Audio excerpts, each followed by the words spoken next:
Ok les gars, nous sommes dans la partie 2. Anthony, 33 ans, frontalier suisse, devenu entrepreneur avec 150 appartements. Donc on a vu le début de son histoire. Donc c'était une personne classique à Paris, donc un cuisinier, qui est ensuite venu en Suisse en tant que commis. Il a ensuite gravi les échelons, mis énormément d'argent de côté et il s'est mis à investir en immobilier. Notamment, il a acheté des formations. Donc c'est important de se former les gars, c'est ce que je disais dans la vidéo précédente. Donc il a acheté des formations pour apprendre à bien investir en immobilier et se créer un énorme patrimoine. Et maintenant, il a 150 appartements à l'actif de son entreprise. Donc, très inspirant ce monsieur. Je ne sais pas ce que vous en pensez. N'hésitez pas à le dire en commentaire. Qu'est-ce que vous pensez de lui? Mais franchement, les gars, c'est très inspirant et j'ai hâte de voir la suite. Donc, on y va sans plus attendre. N'oubliez pas, pour tous ceux qui veulent devenir frontalier suisse comme lui et pouvoir bénéficier de ce salaire suisse pour tripler son salaire et en fait se servir de ce statut comme un tremplin, n'oubliez pas, lien dans la bio et dans la description de cette vidéo YouTube. Moi et mon équipe, on vous apprend à devenir frontalier suisse de A à Z. C'est un réel accompagnement qu'on vous propose, en plus d'une formation avec plus de 20 vidéos très détaillées sur la méthode qui m'a permis de trouver mon premier emploi en Suisse. Donc vous avez tout un panel de vidéos, plus moi et mon équipe qui vous suivons. Et régulièrement, on fera des appels pour pouvoir vous accompagner et ensuite vous dire qu'est-ce que vous devez corriger ou non. Donc les gars, c'est un gain de temps énorme si vous voulez devenir frontalier suisse en moins de 3 mois. Et si vous voulez surtout éviter les erreurs que moi-même j'ai pu faire. Allez, c'est parti pour la suite de la vidéo les gars.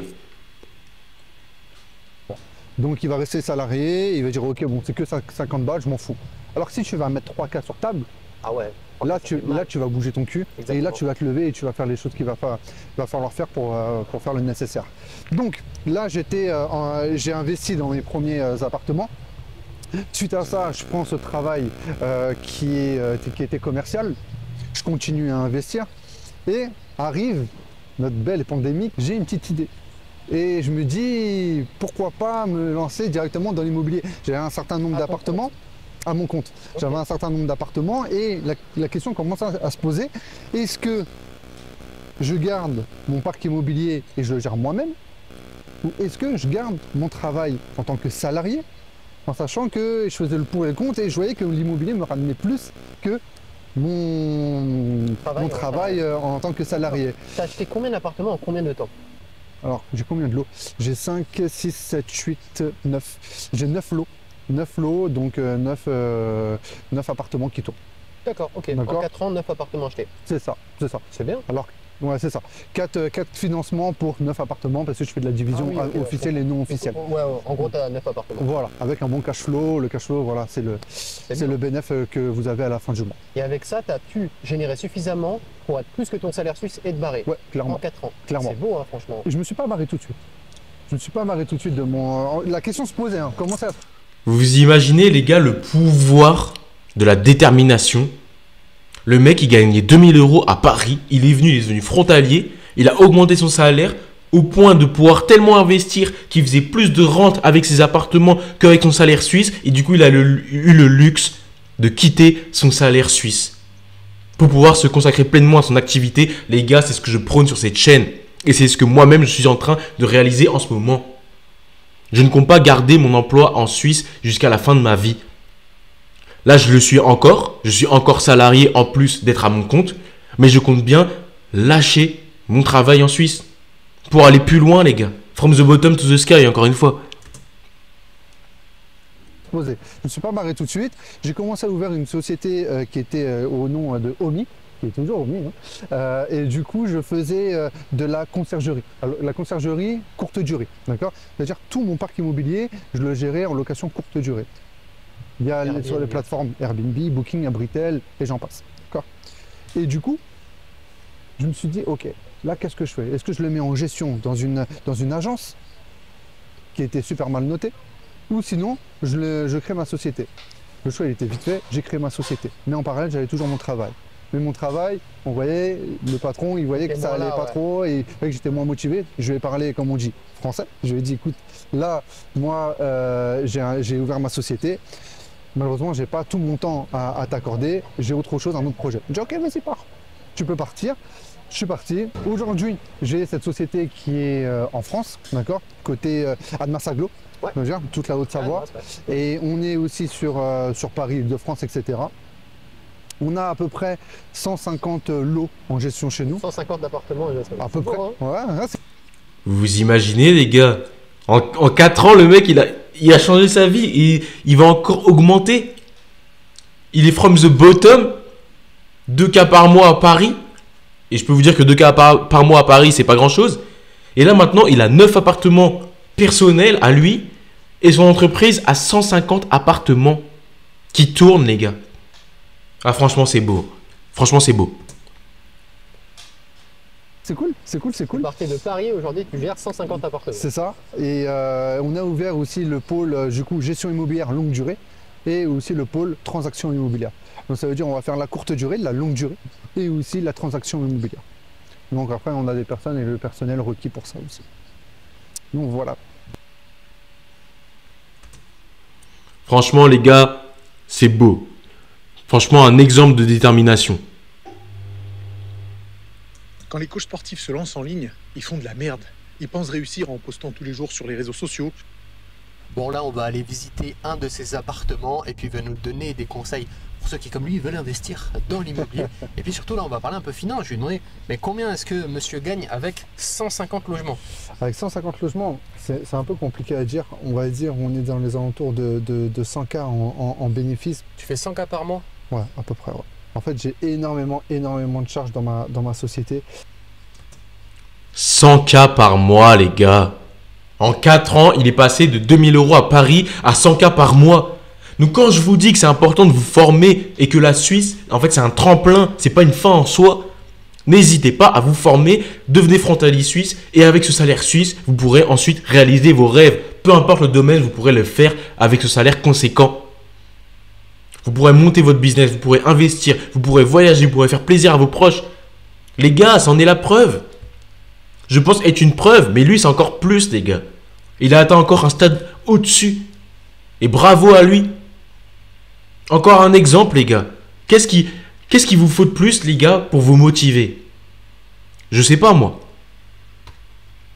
Il y a Elis, parce que c'est la location courte durée qui est à plus des fois de 10K par mois. Il y a les salariés, il y a le local, il y a trop de charges, il y a nos logiciels. Il y a trop de choses qui font qu'aujourd'hui, sincèrement, c'est compliqué. C'est pour ça qu'on est en train de changer, on est en train de switcher. Maintenant, effectivement, si tu fais, parce que nous, on s'est basé sur plusieurs choses, c'est-à-dire on fait de la location courte durée, moyenne durée, longue durée et la vente immobilière. La vente immobilière, on n'a pas commencé réellement parce que c'est tout nouveau. Donc on n'a pas réussi à gagner encore avec parce qu'on n'a que des mandats. On n'a pas fait de vente, on en a fait une ou deux, mais c'est rien du tout pour l'instant. Ouais. Parce que c'est tout nouveau. Donc le gros du chiffre d'affaires, c'est le Airbnb, quoi. C'est le Airbnb. Et le Airbnb, je vous dis honnêtement, c'est bien quand tu as une conciergerie, quand tu as 20, 30, 40 logements. Au-delà, ça devient compliqué parce qu'il va falloir faire la gestion du personnel, Elis, etc. Et ça devient chronophage et compliqué. C'est pour ça que dorénavant, moi, ce que je vais faire. Pour ceux qui veulent devenir entrepreneurs comme moi et comme ce monsieur, la notion de chronophage, elle est super importante dans le sens où il y a un moment donné, donc vous allez commencer votre business, vous allez commencer à faire des revenus. Donc moi là, je commence à faire des bons revenus juste avec mon business, sans parler de mon travail en Suisse. Mais il y a un moment donné où la question se pose qui est comment faire encore plus d'argent mais sans donner encore plus de temps. Ça veut dire qu'à un moment donné, vous serez au maximum du temps que vous pouvez consacrer à votre business. Mais il faudra quand même continuer de faire grossir l'entreprise. Et du coup, ça s'appelle le scaling. Et du coup, c'est le moment où vous allez devoir mettre en place des procédés, des stratégies pour engranger plus d'argent, mais sans que ça vous demande plus de temps. Et du coup, là, ce qu'il était en train d'expliquer, c'est que l'immobilier à haute échelle, comme lui il le fait, ça peut être chronophage si vous le gérez mal. C'est pour ça que là, il est en train de switch un peu son procédé dans son business. C'est que je vais former, ça fait 8 ans que je fais ça. La conciergerie, ouais. La conciergerie, alors non, ouais, la courte durée, ça fait 8 ans que je fais ça. 4 ans, la conciergerie, la société de conciergerie. Pour ça, je suis un peu légitime pour en parler. Ouais, clairement. Hein. Et c'est pour ça que je vais former aussi des nouvelles conciergeries avec tous les tips que j'ai appris. En gros, je vais vous faire gagner du temps, énormément de temps, pour ouvrir votre société de conciergerie parce que toutes les erreurs que j'aurais faites, bah, vous aurez de la chance de ne pas les faire. Je te dis honnêtement, il y a moyen de faire beaucoup plus. Mais nous, on est super carré, on suit les règles, on suit la loi, etc. Beaucoup de conciergeries ne vont pas les suivre. Nous, on a la carte GET, gestion et transactions immobilières. Ce qui fait qu'on est obligé de suivre la loi. Sinon, on se fait attraper et c'est fini pour nous. Et tu vois, sur les réseaux, je trouve qu'il y en a beaucoup qui donnent des gros montants, des gros chiffres, mais qui en fait n'expliquent rien derrière. C'est des mythos. Donc oui, c'est beau de dire que je gagne 100 000 balles par mois. Ils veulent vendre du papier. Faut arrêter. Faut expliquer. En plus, toi, tu es en France, donc tu as les impôts. Pourquoi je ne fais pas beaucoup de bénéfices? C'est à cause de ça en partie. Les impôts viennent me manger le pain de ma bouche. Je ne peux même pas imaginer comment. Il y a plus de 50% qui partent chez les impôts s'il le faut. Non, Ah, les impôts, les gars, j'avoue que ça pique. Moi, je me plains pas, parce que là, je suis encore en micro-entreprise, et du coup, les impôts me prennent que 22%, à peu près. Ça va, sachant que je marge à 100%, moi, dans mon type de business, donc ça va. Mais un business comme ça, où tu marches pas à 100%, et en plus de ça, t'es pas en micro-entreprise, donc l'État te prend 50%. Ouais, les gars, la France, c'est ça. 50%, ils te prennent, alors que tu marches pas à 100%. Putain. Sincèrement, c'est compliqué par rapport à ça, mais je ne vais pas me plaindre parce que, Dieu merci, ça m'a inculqué du savoir. Aujourd'hui, mon savoir, personne ne peut me l'enlever. Personne. D'où l'importance de se former, les gars. Si vous voulez acquérir du savoir de manière bien plus rapide, vous savez ce qu'il vous reste à faire, formez-vous. D'ailleurs, tous ceux qui veulent devenir frontalier suisse en moins de 3 mois, moi et mon équipe, on vous accompagne pour devenir frontalier suisse. On vous donne tous les tips, toutes les erreurs que j'ai pu commettre et on vous les fait éviter, les gars. Donc n'hésitez pas, si vous voulez devenir frontalier suisse et changer votre vie et pouvoir enfin investir et vivre la vie que vous rêvez, n'hésitez pas, les gars. Lien dans la description de cette vidéo. On est dans un de ces appartements qui va nous présenter et puis il va nous donner quelques conseils aussi pour ceux qui ont envie d'investir dans l'immobilier. Je sais qu'il y a beaucoup de frontaliers qui ont de l'oseille, qui ne savent pas quoi en foutre et qui veulent investir. Là, on est à Annemasse. Franchement, moi, je trouve l'appartement vraiment cool. Il y a une très belle vue. Bon, allez, présente-nous un petit peu ce T5, je crois. Par contre, faut qu'il investisse dans un micro-cravate, là. Le micro, il a mis le micro-rod dans son pull comme ça. Exactement. Vous allez me dire ce que vous en pensez aussi après la visite. Dans les commentaires. Voilà. Comme tu peux voir ici, c'est une terrasse, à peu près 25 mètres carrés. Vous pouvez constater que là, franchement, c'est cool. Hein. Regarde. Ouais, il y a une belle vue. Hein. Là, c'est le Salève. Pour les personnes qui connaissent ici, c'est une montagne. Je suis parti ce week-end le monter en plus. 1h30, 1h40 pour monter. Franchement, des paysages à couper le souffle. Donc franchement, je te conseille aussi. Donc là, c'était la partie extérieure. Maintenant, on arrive sur la partie intérieure. Partie ouverte, hein. Donc cuisine américaine. Comme tu peux constater, là, tu as le salon, d'accord. Partie séjour. On voit que c'est ton métier de présenter des appartements. Ah, tu vois? Là, t'es dedans. Hein. Tu vois, je suis dedans. Si tu me mets dedans, ça y est. Ici, tu as la partie cuisine. Tu peux constater que du coup, tu auras la machine à thé et à café aussi. Nous constatons. Tu vois? C'est propre, hein? C'est propre? Ouais, tu loues ça combien? Alors, en courte durée, hein, parce que c'est la courte durée, il faut savoir que la courte durée, c'est de 1 nuitée à 3 mois, d'accord? Et c'est la nuitée entre 200 et 350 euros, ça dépend de la saison. Et il faut savoir aussi que si tu veux louer au mois, on est dans les alentours de 4000, on peut monter jusqu'à 6000. Donc, il y a un étage aussi en dessous. Un étage en dessous. On y va? Tu me suis? Allez, let's go. Hein. Super. Donc, il y a 4 chambres là-dedans? Il y a 4 chambres, exactement. 4 chambres avec alors, une salle de bain et un toilette. Et un toilette également. 4000 balles, franchement. 4000 balles. Tu valides? Énorme. Oui, mais il est bien, mais 4000 balles, jamais de la vie je mets 4000 balles là-dedans. Ah, c'est ça. 4000 balles en Airbnb ou 4000 balles en location classique? En Airbnb. Ah. En longue durée, ça, c'est un. Il veut. Je peux pas dire le mot, mais il veut foutre en l'air son business ou quoi là? À 2500, 2700 balles. Ok. Ah oui, c'est déjà plus. Là, je te parle que de la location courte durée parce que ce produit est fait pour la location courte durée. Tu sais que j'ai mis quasiment le même carrelage dans un de mes appartements. C'est vrai? Ouais, je te jure. C'est assez propre. Tu vois, là, c'est vraiment du carrelé partout. Franchement, c'est propre, c'est nickel. Quel conseil tu donnerais à une personne qui a envie d'investir dans l'immobilier, qui débute? Détermination, sérieux, lâchez jamais. Vous allez recevoir des noms avec les banquiers, c'est une certitude. Vous allez vous manger des annonces et des visites. Si vous avez un objectif, continuez. Sincèrement, on pourrait faire une vidéo, je vous cache pas, qui va durer une semaine entière et je vous parlerai. Voilà, je bois, je mange, je dors immobilier. Donc je pourrais vous en parler tout le temps. Maintenant, le conseil que je vous donnerais, c'est de choisir bien son bien. N'attendez pas la bonne affaire et passez à l'action, s'il vous plaît. Et cassez-vous la gueule, on s'en fout. Faites des erreurs. Les erreurs, Ça, c'est dans tous les domaines de la vie, les gars. Tu veux devenir frontalier suisse? Moi, je t'apporte la solution pour faire le moins d'erreurs possible. Pour ne pas faire les erreurs classiques que les autres frontaliers ont faites. Qu'est-ce que t'attends? Pourquoi attendre le bon moment? Non, le bon moment, c'est maintenant, les gars. C'est maintenant. Pareil, tu veux lancer un business, c'est maintenant. Il n'y a pas de bon moment, c'est direct. c'est un apprentissage au quotidien. Donc, cassez-vous la gueule et avancez de plus belle. C'est important. Et même si vous faites une erreur peut-être à 10K, 20K, 30K, c'est un apprentissage à ce prix-là. Il faut savoir que je vous conseillerais aussi ne pas prendre un bien qui est en dehors de votre zone où vous habitez. Les premiers, achetez-les autour de vous. C'est plus facile à gérer. Là où vous connaissez votre marché, c'est là où vous allez pouvoir être aussi du coup à l'affût s'il y a un problème, etc. C'est important. Pour toi, un salaire suisse, c'est pertinent pour un... Moi, je suis pas encore assez évolué, les gars, en immobilier. Je me sens pas légitime de vous en parler. Même si, du coup, je me suis formé et j'ai appris pas mal de choses. Je vous raconterai mon histoire au niveau de l'immobilier, mais je me sens pas légitime de vous en parler pour l'instant. Je ne me sens pas encore expert. Donc là, si je me permets de vous parler du frontalier suisse, c'est parce que là, pour le coup, je suis un expert dans la thématique. Donc, ces conseils, prenez-les. Il a sûrement raison. Et voilà, les gars, formez-vous. C'est dans l'immobilier. Oh oui, évidemment. Ouais. Évidemment. Ça fait la différence. Aujourd'hui, si je te donne un exemple. Si tu es serveur, tu gagnes 2200 en France. Un serveur en Suisse, à 100%, va gagner 4500.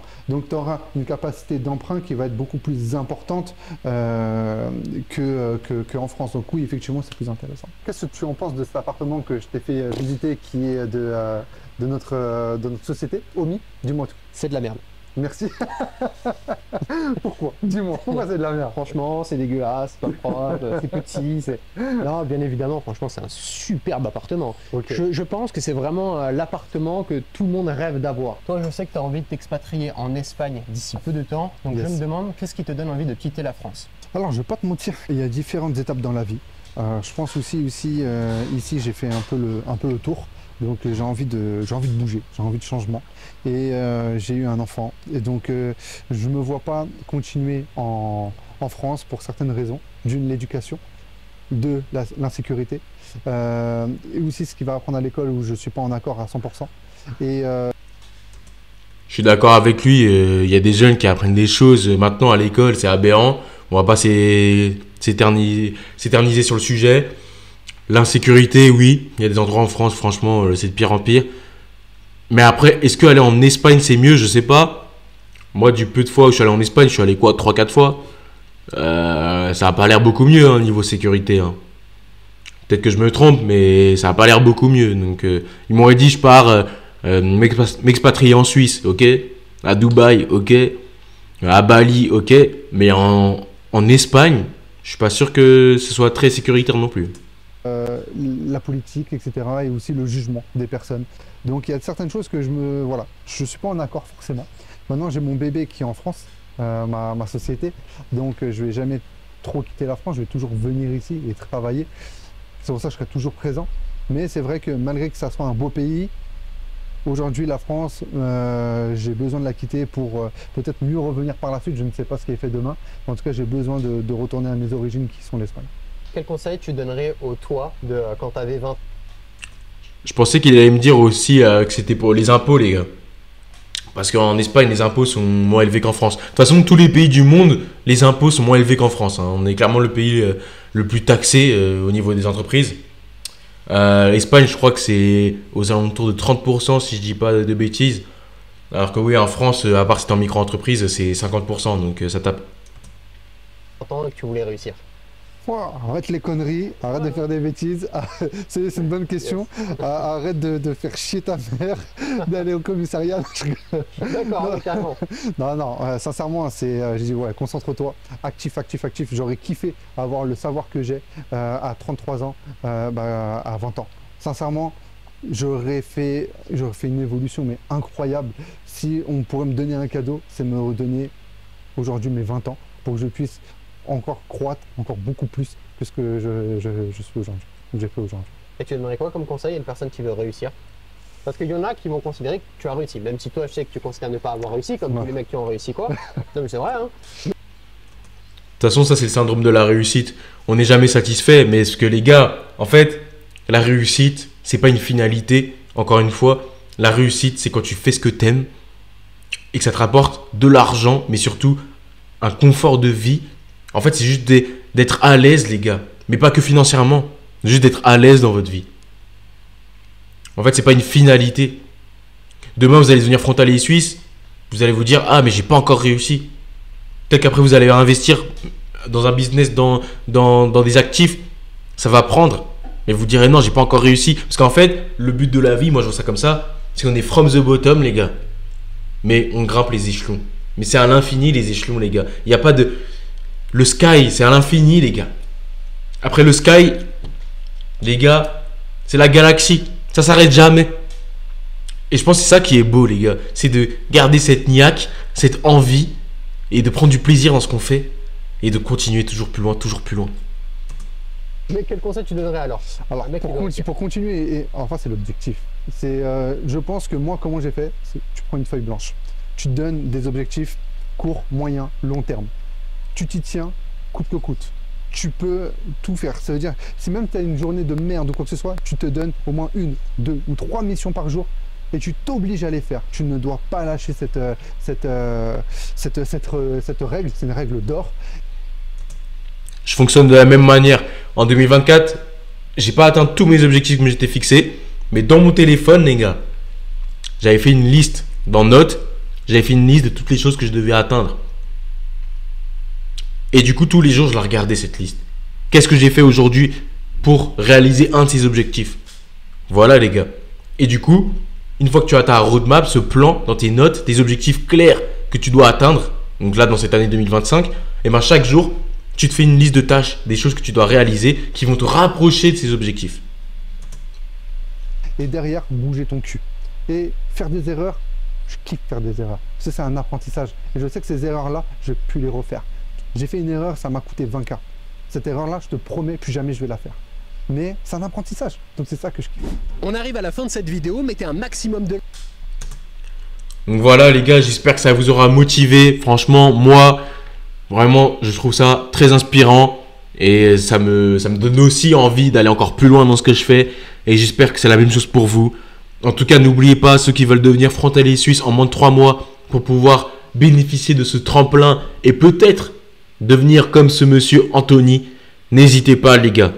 Ma formation est dans la description. Moi et mon équipe, on vous accompagne pour devenir frontalier suisse. On vous donne la méthode de A à Z. On vous accompagne. Un appel par semaine où on vous accompagne et on vous aide à faire votre CV, votre lettre de motivation, à comment ne pas payer trop de frais en étant à la frontière et bien d'autres tips. Comment trouver un bon logement. Donc vous avez vraiment 20 vidéos complètes et détaillées où je vous explique tout, la méthode que j'ai utilisée pour devenir frontalier suisse. Et en plus de ça, moi et mon équipe, on vous accompagne jusqu'à la réalisation de cet objectif. Satisfait ou remboursé, les gars. Garanti. Donc, n'hésitez pas. Il n'y a pas de bon moment, les gars. Si lui, il avait attendu, Anthony l'avait entendu, il ne serait pas devenu l'homme qu'il est maintenant. Donc, n'hésitez pas, les gars.